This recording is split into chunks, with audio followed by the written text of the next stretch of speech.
Commodity call में आपका स्वागत है। मैं हूं मनीषा गुप्ता। सबसे पहले नजर डालेंगे अब की हेडलाइंस पर। कच्चे तेल में 2 महीने के निचले स्तरों से शानदार रिकवरी। ब्रेंट के दाम फिर $72 के करीब पहुंचे। निचले स्तरों पर खरीदारी और इक्विटी बाजारों में तेजी से क्रूड में जोश, लेकिन कोरोना को लेकर चिंता कायम।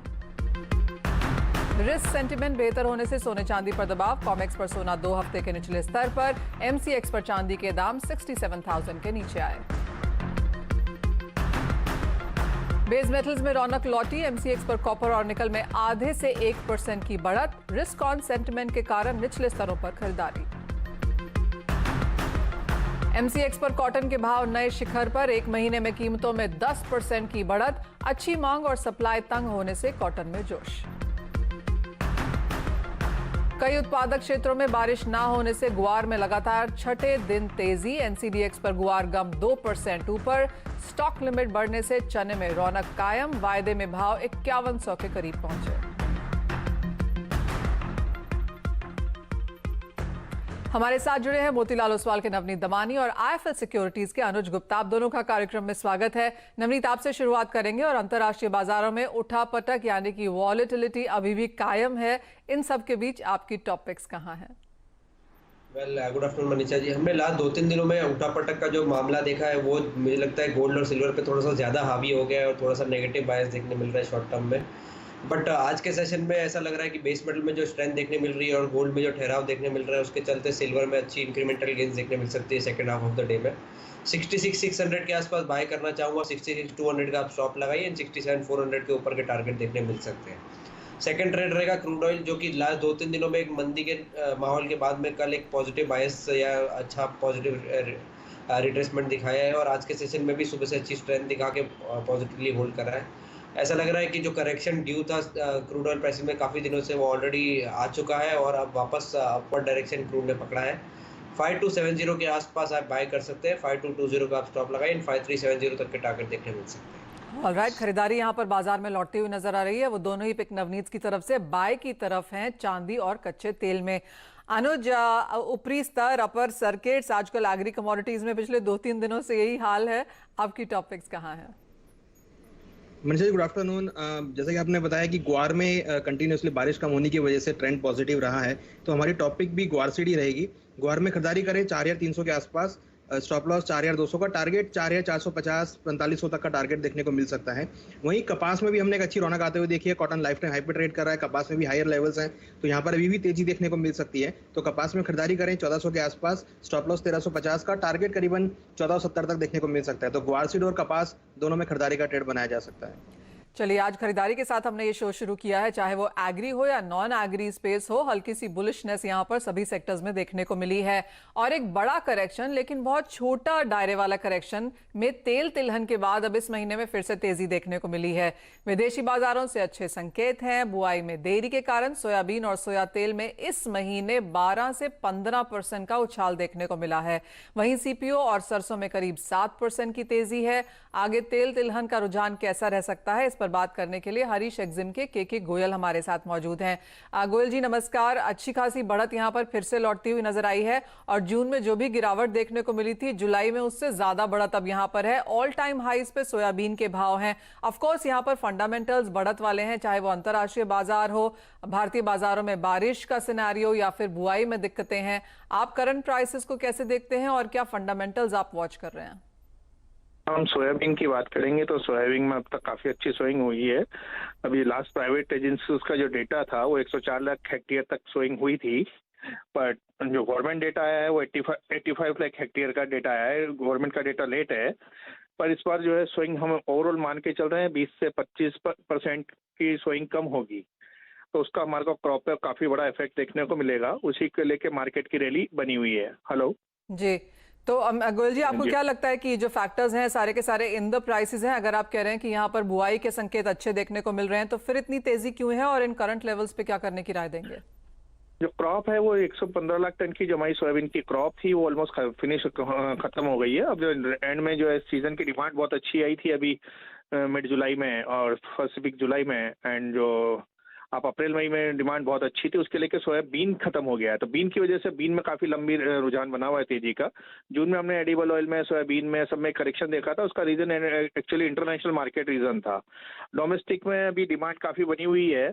जुलाई में अभी फेस्टिवल सीजन से अगस्त की उसकी डिमांड करनी हुई है, उसी वजह से तेलों में 10 से 12% की तेजी आ चुकी है और अभी हमारे को कंटिन्यू रैली तेजी की ओर देखने को मिलेगी। हम बात करें सोयाबीन की न्यू क्रॉप की, तो अभी उसको इस बार 20 से 25 दिन हमारे को क्रॉप काफी लेट मिलेगी। 20 से 25 दिन बहुत बड़ा पीरियड होता है। दिवाली भी इस बार लेट है, 4 नवंबर की, पर उसका हमारे को फर्क ये देखने को मिलेगा कि न्यू क्रॉप लेट होगी और इम्पोर्टेड इसके अराइवल्स नहीं है उस टाइम। ऑलमोस्ट एक्सपेक्टेशन की जाती है कि उस टाइम बड़ी अराइवल्स होंगी, पर इस बार शिपमेंट्स डिले हो रही हैं। इम्पोर्टेड के प्राइस बहुत हाई, डबल प्राइस पे है, तो इम्पोर्टर्स भी कम हो गए हैं। तो हमारे को लगता है कि अक्टूबर में बड़ी एक रैली मई से 20% की वापस को देखने को मिलेगी जी। ओके, तो बड़ी रैली यहाँ पर बरकरार रह सकती है। लेकिन सोया तेल में हल्की सी आज मुनाफा वसूली देखने को मिली है। लेकिन अगर इस महीने की बात करें तो जुलाई में, जैसे कि वो रिपोर्ट कार्ड आपकी स्क्रीन पर है, सीपीओ, सरसों, सोया तेल, सोयाबीन सभी में यहाँ पर बढ़त है। मिस्टर गोयल, आपने कहा कि सोयाबीन में तेजी बाकी यहाँ पर जारी रह सकती है, बाकी खाने के तेलों में क्या रुझान है? सभी में ओवरऑल Okay. जो परसेंटेज वाइज 6, 7, 8 जो है, इस सब परसेंटेज सभी में तेजी रहेगा, पर सोयाबीन में थोड़ी ज्यादा तेजी रहेगी। सोया की डिमांड बनस्पत तेजी ज्यादा हो जाती है अक्टूबर नवंबर में, और फेस्टिवल सीजन से अक्टूबर नवंबर के तो काफी बड़ी डिमांड रहेगी। उतनी शिपमेंट्स नहीं हो रही है रेगुलर जितनी लास्ट ईयर हो रही थी। सर इंपोर्ट्स कम आ रहे हैं सोयाबीन ऑयल के, तो हमारे को लगता है कि कंटिन्यूस रैली रहेगी। और क्रॉप भी काफी लेट है एंड डिमांड्स बढ़ गई हैं और लॉकडाउन खुलते चले जा रहे हैं। यदि हमारे को नया कोई थर्ड लेयर नहीं मिलता देखने को, तो कंटिन्यूस डिमांड अच्छी रहेगी। हमें ऑल टाइम और हाई, न्यू हाई देखने को मिलेगा। बट सोयाबीन में हमारे को एक करेक्शन मिलेगा जी। गोयल जी, आपको बाजार में क्या इस बात की कोई चिंता है कि सरकार की तरफ से यहाँ पर कोई स्टेप उठाया जा सकता है? बिकॉज पिछली बार जब ये बातें या ये कॉन्वर्सेशंस या बाजार में ये बातें उछली थी तो हमने अच्छी खासी मुनाफा वसूली इस वजह से भी आते हुए देखी थी। गवर्नमेंट ने कई बार कहा है कि हमने इसको टैरिफ वैल्यूज कम कर रहे हैं, ड्यूटीज कम कर रहे हैं, पर ऐसा हमारे को देखने को नहीं मिल रहा है। गवर्नमेंट ने लास्ट ये भी कहा था कि हम टैरिफ को 3 मंथ्स के लिए फ्रीज करेंगे, पर वो भी नहीं किया। गवर्नमेंट की तरफ से खास एक्शन नहीं हो रहा है। कोई एग्री कमोडिटीज पे ज्यादा कोई फोकस नहीं है गवर्नमेंट का, तो ज्यादा हम एक्सपेक्टेशन नहीं रख सकते। कोई सडनली प्राइस शूटअप हो जाए एनिमल के, तो गवर्नमेंट हो सकता है कि ड्यूटीज में थोड़ा करेक्शन करे। बट हाल फिलहाल ऐसा कोई मार्केट में रूमर या ऐसा कुछ नहीं है कि ड्यूटीज कम कर देगी, उससे प्राइस कूल डाउन हो जाए। पॉइंट टेकन मिस्टर गोयल, बहुत शुक्रिया साथ जुड़ने के लिए। तो ऑफ कोर्स एक भी बात यहाँ पर जो देखने की है वो ये कि सरकार की तरफ से क्या कुछ कोई स्टेप निकल के आता है।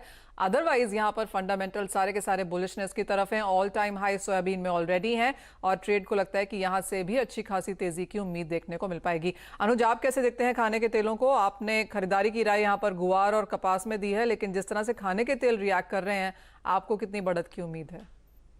देखिए, आज रिफाइंड में जो हमने नरमी देखी है उसमें सबसे बड़ा रीजन रुपया का है, क्योंकि रुपया यहाँ पर थोड़ा अप्रिशिएट हुआ है, जिसकी वजह से हमने रिफाइंड में कुछ नरमी आते हुए देखे। हालांकि जो ट्रेंड है वो अभी भी पॉजिटिव है। Soybean, refined, RM seed, crude palm oil सभी के अंदर हम तेजी का ट्रेंड यहाँ पर देख सकते हैं, क्योंकि जो फंडामेंटल्स है वो काफी सपोर्टिव है। रीजन अगर हम अर्जेंटीना या कनाडा के वेदर को देखें तो वो भी काफी सपोर्टिव है क्रॉप के लिए।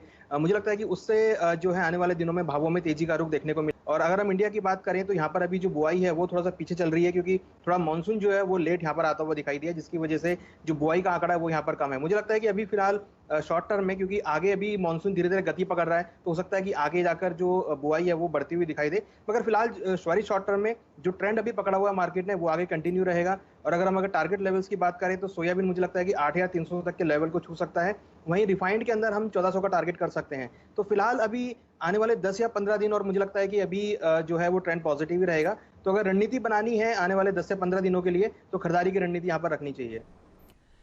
बढ़त की उम्मीद यहां पर भी है। और अनुज, आप चने को कैसे देखते हैं? जिस तरह के ऊपरी सर्किट का बाजार को लग रहा था कि होगा और हमने वैसा होते हुए भी देखा है। एब्सोल्युटली, जब से यहां पर स्टॉक लिमिट्स निकाली गई हैं, तेजी यहां पर बरकरार है, लेकिन यहां पर भी कुछ रेजिस्टेंस आता हुआ नजर आएगा कि आपको लगता है कि यहां पर और तेजी, जो पूरा सिनेरियो है कि आगे जाके फेस्टिवल्स हैं, बारिश का सीजन है, पाइपलाइन में इतना पल्सेस नहीं है, उन सब का फायदा हम यहां पर बनते हुए देखेंगे? देखिए, डेफिनेटली जो प्राइजेस थे 4800 के आसपास वो डेफिनेटली काफी लोअर लेवल्स थे, और हमने वहां से जो शार्प एप्रिसिएशन पिछले 3 दिनों में देखा है वो मुझे यहाँ पे लगता है कंटिन्यू रहेगा। और जिस तरीके से सरकार की स्टेटमेंट आया है कि नो स्टॉक लिमिट हटा दिया, तो वो एक थोड़ा सपोर्टिव फैक्टर यहाँ पर हो सकता है। और दूसरी जो बड़ी बात है वो है फेस्टिवल डिमांड, जो कि हम आगे देख रहे हैं कि देखने को मिल सकती है और काफी लोअर लेवल पे है। तो डेफिनेटली खरीदारी जो है फिजिकल मार्केट में लौटती हुई दिखाई देगी। इवन अगर हम फ्यूचर्स में भी देखें तो यहाँ पर अच्छे वॉल्यूम्स के साथ ट्रेड होता हुआ दिख रहा है। इट मीन्स कि जो ट्रेंड है वो यहाँ पर मार्केट के लिए सपोर्टिव है और जो खरीदारी है वो यहाँ पर बनती हुई दिख रही है। तो इनिशियली हमें लगता है कि 5200 से लेकर 5300 तक के लेवल जो हैं वो यहाँ पर देखने को मिलेंगे। हालांकि थोड़ा सा रेजिस्टेंस हम हायर लेवल पे देखेंगे, क्योंकि कहीं ना कहीं हायर लेवल पर आती प्रॉफिट बुकिंग स्टार्ट होती है, मगर जो ट्रेंड है वो अल्टीमेटली पॉजिटिव साइड में जाता हुआ दिखाई देगा। 5200 से लेकर 5300 का हम टारगेट आने वाले 10 से 15 दिनों के लिए रख सकते हैं।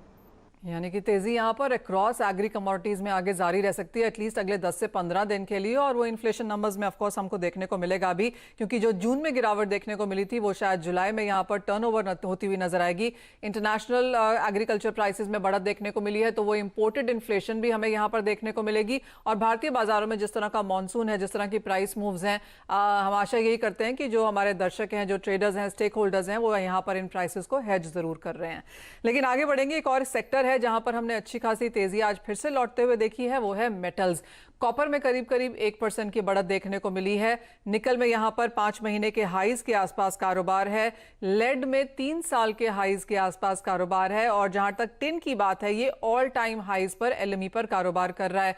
नवनीत, कैसे देखते हैं इन सब प्राइसेस को? अगेन जुलाई में एक टर्न अराउंड होता हुआ नजर आया है, निचले स्तरों पर खरीदारी लौटी है, फंड्स अपनी पोजीशंस फिर से बनाने लगे हैं। लेकिन ये फंड्स अब चाइना में नहीं है, ये यूएस के फंड्स हैं। एलएमई पर हमने वॉल्यूम्स बढ़ते हुए देखी हैं। आप कहेंगे काफी हद तक जो ट्रेड है वो यहाँ पर आउट ऑफ चाइना शिफ्ट होता हुआ नजर आ रहा है, रिकवरी अब आउट ऑफ चाइना देखने को मिली है, लेकिन इसका कितना सपोर्ट आप ओवरऑल मेटल्स में देखते हैं?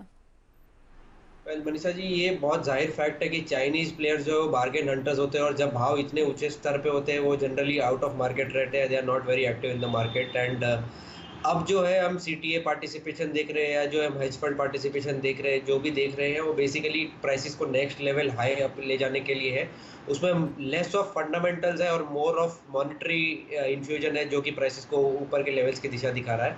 एक शॉर्ट टर्म पॉजिटिविटी हमको इसलिए देखने मिल रही क्योंकि डॉलर इंडेक्स में थोड़ा सा रिट्रेसमेंट देखने मिला है और चाइना में जो फ्लड्स आए हैं उसके चलते कुछ प्रोडक्शन हाउसेज अपने प्रोडक्शन को कर्टेल करते हुए नजर आएंगे, जिसकी वजह से थोड़ा सा प्रोडक्शन डैमेज देखने मिल सकता है और जिसका इंक्रीमेंटल गेन्स 1-2 दिनों से मेटल्स को देखने मिल रहा है। मुझे नहीं लगता है कि across the board metal sector में बहुत अच्छी तेजी होगी। सिलेक्टिव बाइंग देखने मिलेगी। निकल अभी भी मेरा प्रेफर्ड बेट रहेगा और बाय ऑन डिप्स की स्ट्रेटेजी उसमें रहनी चाहिए। जिंक में एक अच्छी स्ट्रेंथ निचले लेवल से देखने मिलनी चाहिए क्योंकि steel prices, iron ore prices दोनों में काफ़ी अच्छी स्टेबिलिटी देखने मिल रही है। और साथ ही साथ तीसरा बेट रहेगा कॉपर, जो कि करीब 10 से 12% ऊपर लेवल से करेक्ट हो चुके हैं। बट जब तक 8,900 के लेवल्स कन्विंसिंगली तोड़ नहीं देते और उसके नीचे नहीं टिकते हैं, तब तक फिर से एक पॉसिबिलिटी है कि $200 से $250 की तेजी दिखा सकते हैं अभी। तो मैं आज के सेशन के लिए और मीडियम टर्म पर्सपेक्टिव से ये 3 मेटल्स पे प्ले करना चाहूँगा। All right, I am hoping हमारे दर्शकों ने वो सब नोट कर लिया है कि मेटल्स में यहाँ पर और बढ़त मिल सकती है और वो चुनिंदा मेटल्स पर आपकी नज़र होनी चाहिए। इसी के साथ रुकेंगे एक ब्रेक के लिए। जब लौटेंगे तो जोड़ेंगे दर्शकों को अपने साथ, लेंगे उनके भी सवाल।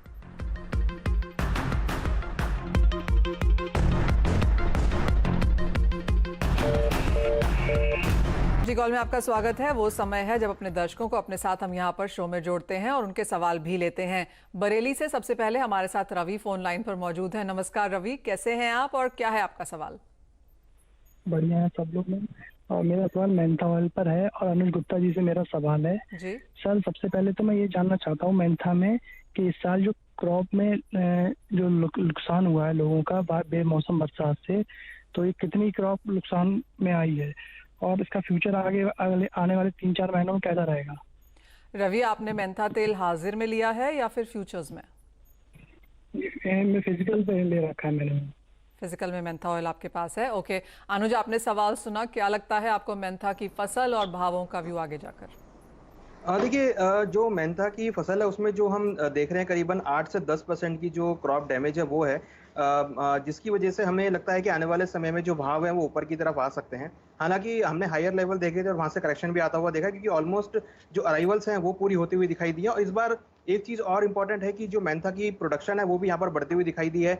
अभी हमने देखा कि सरकार ने हरियाणा के अंदर भी मेंथा के प्लांट यहाँ पे लगाने चालू करे हैं। तो जो प्रोडक्शन साइकिल है वो काफी बढ़ती हुई दिख रही है। हालांकि एक्सपोर्ट नंबर जो है वो भी यहाँ पर बढ़े हैं। तो कहीं ना कहीं जो ट्रेंड है, अगर हम एक लॉन्ग टर्म पर्सपेक्टिव से देखें तो मुझे लगता है कि मेंथा के अंदर आने वाले दिनों में तेजी का रुख रहेगा। हालांकि करंटली भाव 960 के आसपास चल रहे हैं और हमें लगता है कि यहाँ पर 1200 से 1300 तक का लेवल जो है वो लॉन्ग टर्म में आपको देखने को मिलेगा। तो अगर आपका व्यू थोड़ा सा लंबे पर्सपेक्टिव के लिए, अगर आप 2 या 3 महीने के पर्सपेक्टिव से ट्रेड करना चाहते हैं, क्योंकि शॉर्ट टर्म मुझे लगता नहीं कि ज़्यादा वॉल्टी देखने को मिलेगी, बट हाँ, अगर आप लंबे समय के लिए 2 या 3 महीने के लिए अगर आप रखते हैं तो आपको 1200 से लेकर 1300 तक के लेवल देखने को मिलेंगे। तो अगर आप शॉर्ट टर्म के लिए चूज कर रहे हैं तो मुझे लगता है कि वेट एंड वॉच करें। 900 के आसपास के लेवल्स मिले तो आप खरीदारी कर सकते हैं। लंबी अवधि में आपको 1200 से लेकर 1300 तक के लेवल देखने को मिलेंगे। ऑलराइट रवि, वो आपके लिए राय है। 900 से 1300 की रेंज है तो अपनी खरीदारी उसी लिहाज से करें, ऊपरी स्तरों का इंतजार भी करें। आगे बढ़ेंगे और चंडीगढ़ से सोहम को अपने साथ फोन लाइन पर जोड़ेंगे। नमस्कार सोहम, क्या है आपका सवाल? मैम, मेरा सवाल है कि सिल्वर में काफी दिन से डिप चल रहा है जी। तो मैं सेलिंग साइड पे था, तो अब मैं इसको बाय करके बायर साइड में जा सकता हूँ या मेरे को और वेट करना चाहिए? और चांदी में ही करते हैं काम आप या सोने में भी करते हैं? सोने में भी करता हूँ, लेकिन सोने में इतना नहीं करता हूँ, चांदी में ज्यादा है मेरा। ऑलराइट, और हाजिर में करते हैं कि फ्यूचर्स में करते हैं? नहीं, मैं MCX में करता हूँ। ओके, सो फ्यूचर्स में MCX पे यहाँ पर कारोबार करते हैं। नवनीत, क्या राय देंगे? क्लियरली सोहम ने यहाँ पर पैसा तो कमाया ही है क्योंकि वो शॉर्ट साइड में थे और अच्छी खासी मुनाफा वसूली और गिरावट हमने चांदी में आते हुए देखी है। अब ये 66,700 ऑड लेवल्स पे क्या राय है? मैंने आज के टॉपिक में भी चांदी मेंशन किया और मुझे लगता है कि करीब 100-150 रुपए की मंदी और चांदी में आ जाए तो बाइंग के लिए अच्छे अट्रैक्टिव लेवल हो जाएंगे। आप 66,200 का स्टॉप लॉस मेंटेन कर सकते हो। 67,400, 67,900 तक के टारगेट अगले 2 सेशन में आपको देखने मिल सकते हैं। ट्रेंड रिवर्स होता हुआ नजर आ रहा है और अगर 66,000 का लेवल नहीं टूटा तो पॉसिबली आप ऑलमोस्ट बॉटम के आसपास इसको कैच कर रहे हैं। नवनीत, अगर कोई निवेशक है लंबे समय के लिए चांदी में निवेश करना चाहता है तो क्या उनके लिए भी ये स्तर बेहतर है? जी बिल्कुल, चांदी में एक करेक्शन एक्सपेक्टेड था जो कि मार्केट पार्टिसिपेंट्स एक्सपेक्ट कर रहे थे 68,000 तक आएगा। 70,000 के लेवल पे जब बात हो रही थी 68,000 एक एक्सपेक्टेड लेवल था। थोड़ा डीप करेक्शन आ गया है और मुझे लगता है ये अच्छा अट्रैक्टिव लेवल है जहाँ पे चांदी में बार्गेन हंटिंग करनी चाहिए। बिकॉज टाइम एंड अगेन ऐसा होता है कि जब करेक्शन आता है तो हम साइडलाइंस पे वेट करते रहते हैं और करेक्शन का, और बाजार रिवर्स होता है। चांदी ऐसा कमोडिटी है कि 1 से 2 सेशन में 3 से 4 हज़ार रुपये की बढ़त दिखा सकता है, तो मिस्ड आउट फीलिंग होगी। तो मुझे लगता है कि ग्रेजुअली आपको ये मार्केट एंटर करना चाहिए और 66,000 के लेवल बहुत सही लेवल है आपकी मीडियम टर्म पोजीशन क्रिएट करने के लिए। ऑलराइट, तो खरीदारी की राय सोहम आपके लेवल्स के आसपास या हल्का सा डिप यहाँ पर मिले तो मार्केट्स यहाँ पर जरूर वॉच करें। आगे बढ़ेंगे और हरियाणा भिवानी से सुहील को अपने साथ फोन लाइन पर जोड़ेंगे। नमस्कार, क्या है आपका सवाल? नमस्कार मैडम जी। मेरे पास 30 क्विंटल सरसों है मैडम जी। मैं किसान हूँ तो मैं दीपावली तक उसको होल्ड कर सकता हूँ, तो दीपावली तक क्या भी होगा सरसों पे? सरसों में भाव अच्छे खासे यहाँ पर बढ़ते हुए नजर आए हैं। जुलाई की अगर सिर्फ बात करें तो 8 से 11% की तेजी हमने यहाँ पर आते हुए देखी है। अनुज, लेकिन इनके पास दिवाली तक का समय है, 30 क्विंटल इनके पास सरसों पड़ी है, क्या करें? देखिए, सरसों की डिमांड जनरली हम फेस्टिवल सीजन में बढ़ती हुई देखते हैं और दिवाली जो सीजन होता है उसमें हम जनरली सरसों में हम अच्छी बढ़त देखते हैं। हमें लगता है कि इस बार भी जो ट्रेंड है वो आगे कंटिन्यू रहेगा क्योंकि फेस्टिवल सीजन भी है। तो भाव अभी अगर हम देखें तो 7400 के आसपास चल रहे हैं। हमें लगता है कि अगर दिवाली तक ये टारगेट कर रहे हैं तो 8,000 से लेकर 8200 तक का टारगेट इनको देखने को मिल सकता है। तो जैसा कि किसान हैं और ये होल्ड भी कर सकते हैं तो होल्ड करके चले। हमें लगता है कि 8,000 से लेकर 8,200 तक के लेवल आपको दिवाली तक सरसों के देखने को मिल सकते हैं। आपकी दिवाली यहाँ पर अच्छी बनने वाली है। यहाँ से भी करीबन 800 रुपए की तेजी पर क्विंटल आपको आगे जाके भावों में देखने को मिल पाएगी, तो उस लेवल का जरूर इंतजार करें। आगे बढ़ेंगे और हरियाणा सिरसा से चेतन जी को यहाँ पर अपने साथ फोन लाइन पर जोड़ेंगे। नमस्कार चेतन, क्या है आपका सवाल? मैडम, मैंने 10 लोड चना बाय किया हुआ है अगस्त का 5174 पे। ओके, अगस्त का 5170 के आसपास यहाँ पर आपने होल्ड किया है और चने में हमने बढ़त भी यहाँ पर आते हुए देखी है। ऑलरेडी अनुज, इनकी खरीदारी है, इन लेवल्स पे क्या राय है? कब तक होल्ड करें? किस तरह के स्तर ऊपर आगे देखने को मिल पाएंगे? देखिए, मुझे लगता है कि अगस्त कॉन्ट्रैक्ट में ही इनको ऊपर में 5300 तक के लेवल देखने को मिल सकते हैं क्योंकि ट्रेंड इसका पॉजिटिव है। हालांकि थोड़ी सी करेक्शन आई है, प्रॉफिट में हुई है, बट ओवरऑल ट्रेंड जो बना है वो पॉजिटिव है। तो मुझे लगता है कि इनको होल्ड करना चाहिए। अगस्त की एक्सपायरी तक हम 5300 का टारगेट यहाँ पर देख सकते हैं। चेतन जी, आपके लिए आगे जाके यहाँ पर मुनाफा कमाने की एक्सपेक्टेशन है, तो आज की जो गिरावट है आप उसमें बाजार को होल्ड ही करें और आगे बढ़त की एक्सपेक्टेशन यहाँ पर है। चलिए, ये तो बात हुई सभी कमोडिटीज की और इतना ही समय यहाँ पर आज शो पर भी है। अनुज, नवनीत, बहुत शुक्रिया साथ जुड़ने के लिए, तमाम दर्शकों की मदद भी करने के लिए। दर्शकों का भी शुक्रिया अदा करना चाहेंगे कि वो हम पे भरोसा करते हैं और अपनी कॉल्स, अपनी स्ट्रैटेजीज हम तक लेकर आते हैं। इसी के साथ मुझे भी दीजिए इजाजत। आप देखते रहिए CNBC आवाज।